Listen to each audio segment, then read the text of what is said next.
Hey, welcome back to MCS TV. I'm Miss Seal. I teach 3rd grade science at Sally Humble Elementary. And today we're going to be talking about the principles of flight. So, some rocket basics. When we talk about flight, we're talking about rocket ships here right now. And you know, those are what astronauts take to go to outer space, right? So rocketry has been around for hundreds of years, but the technology that propels the rockets or moves them has greatly improved over time. But one thing is pretty cool is that even though rocket technology has gotten more advanced, the science of making them move has stayed the same. So how does a real rocket move anyways? So to propel a rocket, some kind of force must be expelled from the rocket in order to push it forward. If you've tuned in with me before, you know that we've been talking about forces and motion. A force is either a push or a pull, and motion is how something moves. So a force is the amount of push or pull on an object. The mechanical force that pushes a rocket or aircraft through the air is known as thrust. So I want to make a rocket with you today, but these are the only materials we have. We have balloons, string, tape, plastic straws, a clothespin, and scissors. So if you look right here on my table, how could we make a rocket using these materials? So I know that a balloon flies, right? So what if I blew up my balloon like this? Okay, so here's my balloon. Now, a rocket we know goes straight up. What's going to happen to my balloon if I let it go right now? Oh, that was some interesting motion, right? It didn't go straight up, and if you were on a rocket ship like that, going to space, and that's how your rocket ship went, you would not get to your destination. So what we need to do is we need to somehow make our balloon fly in a straight line. What do you think we should do? So look back at my materials right here. We have a straw, some scissors, a clothespin, tape, and some string, and a balloon. If you said make some sort of trolley or some sort of pull with the string and the straw, you were correct. So what I'm going to do first is I'm going to blow up my balloon, okay? And I'm not going to blow it up too big, but I'm also not going to blow it up super small either.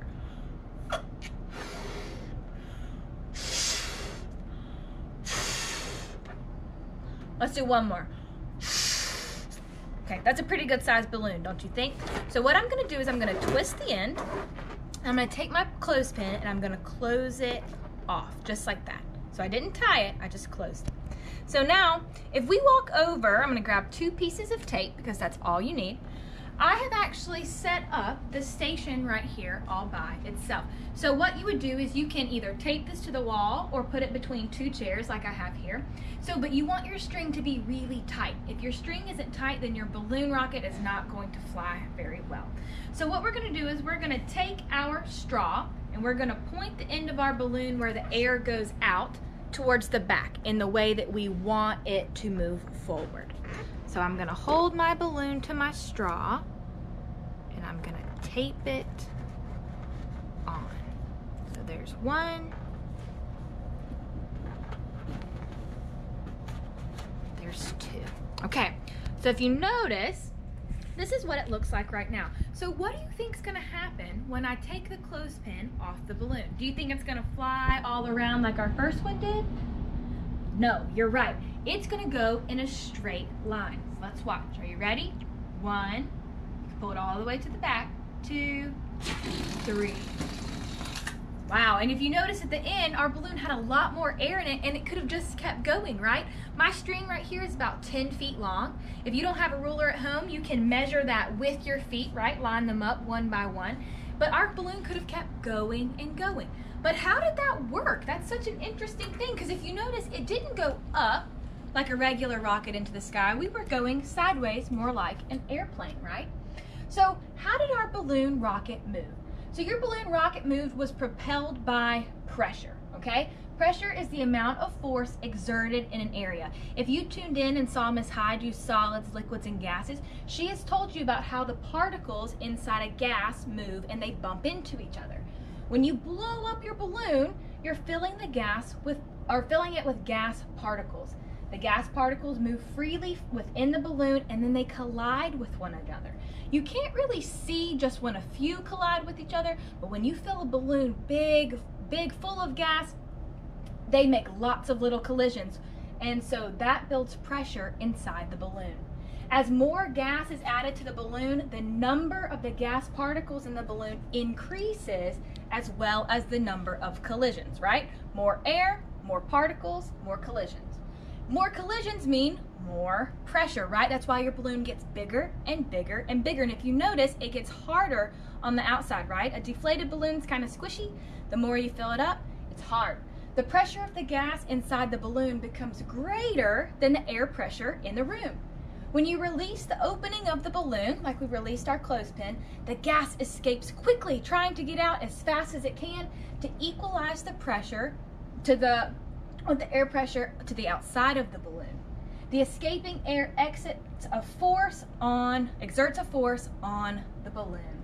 The balloon pushes back in a manner that describes the Newton's third law of motion, which we talked about that in another episode. The opposing force is called thrust, and that is what propels our rocket forward. So what could we change? That was more of a demonstration, but if we wanted to make this more of an experiment, we could change some things, right? We could change some variables. So we could change the balloon shape. I've seen some cool stores that sell heart-shaped balloons or squiggly-shaped balloons or really long ones. The amount of air we could change, right? We could blow it up really big, we could blow it up medium or small and see how it traveled. We could add cargo, and by cargo I mean like little things. You could add a clothespin to the top, or maybe a little box of cereal, and see how slow or fast your balloon rocket went then. We could also change the string type. How would our balloon move if we used a really skinny string like fishing line or a really thick string like yarn? But also the balloon size, so big or small. So what's a real life example of this? A rocket launch. So if you notice my picture right here, this is a real rocket taking off from space. And a rocket launch is a great example because a real rocket creates thrust, which is created by the force of burning rocket fuel that blasts from the rocket's engine. As the engines blast down, the rockets soar up into the sky. Well guys, I gotta blast off right now, but I've had a great time with you today. Thank you, bye.